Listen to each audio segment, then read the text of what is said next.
नमस्कार, मैं हूं मोहम्मद आसिफ और आप देख रहे हैं SPN 9 न्यूज़। मोदी सरकार के बीच देश का सबसे बड़ा घोटाला अडानी पर लगा है।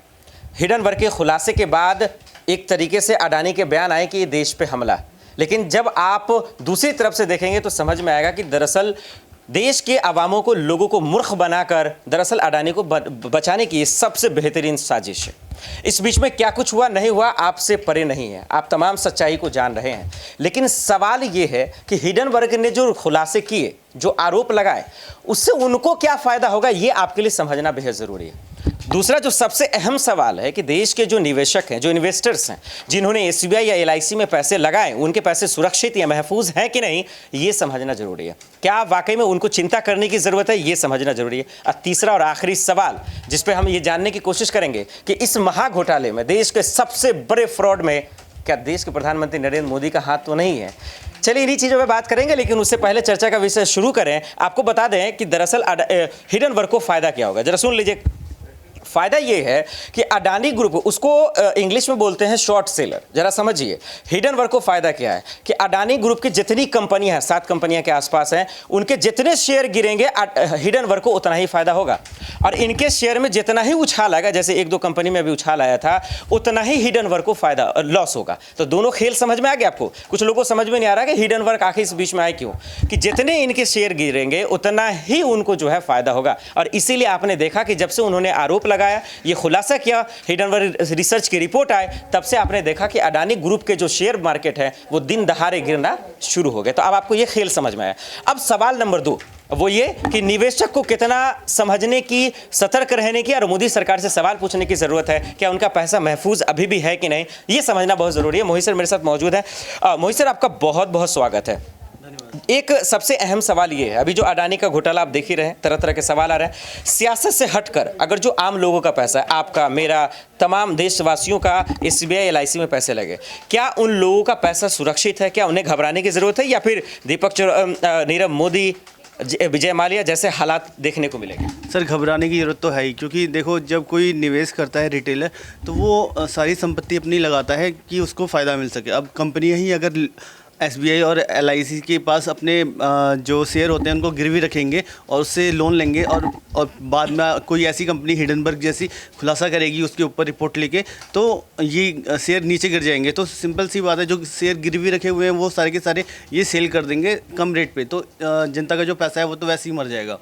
मोहित सर, आप घबराने की बात कर रहे हैं, घबरा तो आप भी रहे हैं, लेकिन सवाल ये है मोहित सर कि मोदी सरकार फिर क्यों कह रही है कि भाई घबराने की ज़रूरत नहीं है, परेशान होने की ज़रूरत नहीं, सबका पैसा सुरक्षित है। तो सरकार के इन बातों पे कितना भरोसा करने लायक है और जायज़ है? सर, मुझे नहीं लगता। एक बार अगर शेयर नीचे गिर गए तो उसके कहते हैं पैनी शेयर बन गया, तो फिर उसके बाद वो ऊपर उठना बड़ा मुश्किल हो जाता है।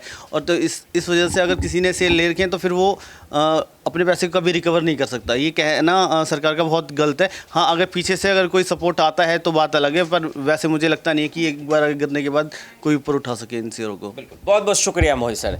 यानी कि 2 बातें मोहित सर के बात से समझ में आए। एक कि आज देश के लोगों को अडानी के नाम पर उल्लू बनाया जा रहा है, मूर्ख बनाया जा रहा है कि भाई देश में सब कुछ ठीक है, आपको फिक्र करने की ज़रूरत नहीं है। लेकिन एक दिन वैसा वक्त आ जाएगा, वैसे हालात आ जाएंगे कि फ्लाइट से उड़ते हुए वो विदेशों में चले जाएंगे या फिर उनको भगोड़ा घोषित कर दिया जाएगा।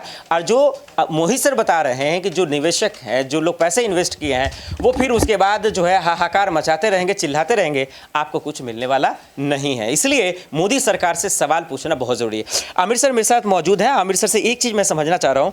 आमिर सर, आपका बहुत बहुत स्वागत है। ये तमाम विपक्ष जेपीसी की मांग कर रहे हैं बार बार, हालांकि इनकी मांग जब भी हुई है 3 बार सरकार कांग्रेस की गिर भी गई है। आप कैसे देख रहे हैं विपक्ष के इन आरोपों को और उनकी जांच को? क्या मोदी सरकार करवाएगी? देखिए, जहाँ तक विपक्ष का सवाल है, उनको एक मुद्दा चाहिए होता है सरकार को घेरने के लिए, और अभी फिलहाल इससे बड़ा मुद्दा उनके पास नहीं है। अभी मैं सुन रहा था राहुल गांधी को भी, वो संसद में भी यही सवाल उठा रहे थे कि अडानी को एयरपोर्ट्स किस तर्ज पे दिया जा रहा है, जबकि गवर्नमेंट का खुद का रूल था कि अगर आपको एयरपोर्ट अथॉरिटी की अगर जानकारी नहीं है, अगर आप उस फील्ड से नहीं हैं, तो आपको एयरपोर्ट सौंपा नहीं जाएगा। जैसे कि आप अगर मीडिया से पढ़ाई नहीं किए हैं, अगर आपने जर्नलिज्म नहीं किया, किया है तो आपको मीडिया में रहने का क्या फ़ायदा। आप बस माइक उठा के ऐसे बकैती तो नहीं कर सकते रोड पे। तो अगर आपको एयरपोर्ट डेवलपमेंट अथॉरिटी का अगर आपके पास कोई एक्सपीरियंस नहीं है, आपके पास सिर्फ पैसा है कि मैं एयरपोर्ट खरीद सकता हूँ, तो आप उसको किस तरह से मेंटेन करेंगे। तो ये सवाल राहुल गांधी ने खुद मोदी सरकार पे उठाया कि आप किस तर्ज पे जो है एक 1 बाय 1 स्टेप में जो है आप पूरे देश के एयरपोर्ट्स जो है कि अडानी के हाथ में सौंपते जा रहे हैं। तो जहाँ तक हिडनबर्ग का रिपोर्ट है, ऐसा अगर खुलासा शायद इंडिया के किसी कंपनी या रिसर्च ने किया होता तो अब तक वो शायद जेल में होता। ये शायद मोदी सरकार ये विवश है अभी कि वो शायद हिडनबर्ग के ऊपर कोई कार्रवाई नहीं कर सकते, वो बहुत मजबूर हैं।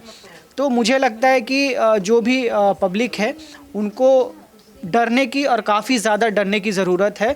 खासकर SBI और LIC में जिन लोगों ने पैसा लगा रखा है, तो निकाल तो नहीं सकते आप अचानक जाके अपने सारे के सारे पैसे निकाल तो नहीं सकते, या अपना LIC का बॉन्ड ख़त्म करके आप पैसे ले नहीं सकते, क्योंकि वो एक टर्म होता है कि आप इतने साल में इतना अपना पैसा निकाल सकते हैं।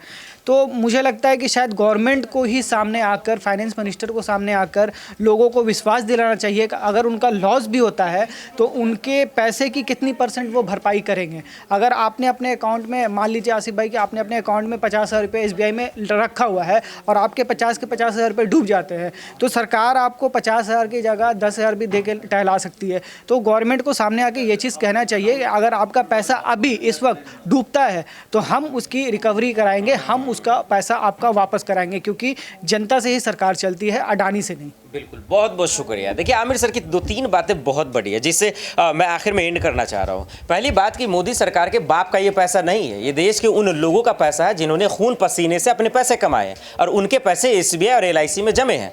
लेकिन उसके बावजूद निर्मला सीतारमण आती हैं, कहती हैं फिक्र की बात ही नहीं है। आमिर सर तो यही कह रहे हैं कि भाई सरकार का काम तो अब यही बनता है ना, ऐसे वक्त में जब लोगों की सांसें धड़कनें रुकी हुई हैं कि उनका पैसा रहेगा कि नहीं रहेगा, तो ऐसे वक्त में वो अडानी की चापलूसी कर रहे हैं, उनको बचाने की कोशिश कर रहे हैं। और जब फिक्र की बात नहीं है तो फिर योगी जी ने आखिर 5,400 करोड़ का जो उनका बिजली में लगने वाला था टेंडर, उनको रद्द क्यों कर दिया। बहुत सारे ऐसे सवाल हैं जो आमिर सर और ख़ास करके मोहित सर ने समझा दिया कि निवेशकों को फिक्र करने की ज़रूरत है, क्योंकि मोदी सरकार के राज में तो और भी विश्वास करने लायक नहीं, क्योंकि वो कहते कुछ हैं होता कुछ है। क्योंकि डिमोनेटाइजेशन का वक्त याद होगा, 2016 का वक्त आपको दिन याद होगा, क्योंकि यही मोदी जी ने कहा था 56 इंच के सीने से कि बीच चौराहे पे लाके आप मुझे जो सजा दोगे हम कबूल कर लेंगे। लेकिन आज तो काले धन भी आ गए, 15 लाख तो छोड़िए, 15 रुपया किसी के अकाउंट में नहीं आए, तो फिर मोदी जी तो चौराहे पे नहीं आ रहे हैं। सवाल ये है कि आखिर आज इतना देश का सबसे बड़ा फ्रॉड हुआ है, घोटाला हुआ है और देश की जनता के साथ मजाक किया जा रहा है। धर्म के नाम पर आप हिंदू मुसलमान को मूर्ख बना रहे हैं और देश की जनता से भी सवाल यही है कि आप कितने अंधे हो गए हैं कि आपको इतना बड़ा फ्रॉड हुआ है, आपका पैसा डूब रहा है, इसके बावजूद आपके आँख क्यों नहीं खुल रहे, आप इसके बावजूद आप बोल क्यों नहीं रहे। इतना डर तो आज़ाद भारत के इतिहास में कभी नहीं हुआ। भाई अंग्रेजों से हिंदुस्तान नहीं डरा, आज मोदी सरकार से आप इतना डरेंगे तो फिर ऐसा जीना ही क्या फ़ायदा है। इसको ये कह सकते हैं एक लाइन में कि हम लोग अभी जिंदा लाश ही हैं, क्योंकि मोदी सरकार के इतना डर तो कभी आज़ाद भारत के इतिहास में नहीं देखा था। आखिरी में ख़त्म करते हुए बता दें, जो सवाल ये था कि संजय सिंह ने एक आरोप लगाया, वो ये कि इतने बड़े महाघोटाले में मोदी सरकार का भी हाथ है। उन्होंने कहा, संजय सिंह ने साफ शब्दों में कहा कि इतना बड़ा घोटाला बिना मोदी सरकार के हाथ के हो ही नहीं सकता। दर्शकों, आपको क्या लगता है कि क्या वाकई में अडानी पर हुए घोटाले में क्या किसी और का भी हाथ है। एक बात तो आप जानते ही हैं कि अगर वो डूबेंगे तो उसके साथ में कितना डूबेंगे वो आपको धीरे धीरे आगे पता चल जाएगा। बहरहाल आपको क्या लगता है आप हमें कमेंट कर जरूर बताइएगा। लेकिन आज के लिए इतना ही, हमें दीजिए इजाजत और आप देखते रहे SPN9 न्यूज़। नमस्कार।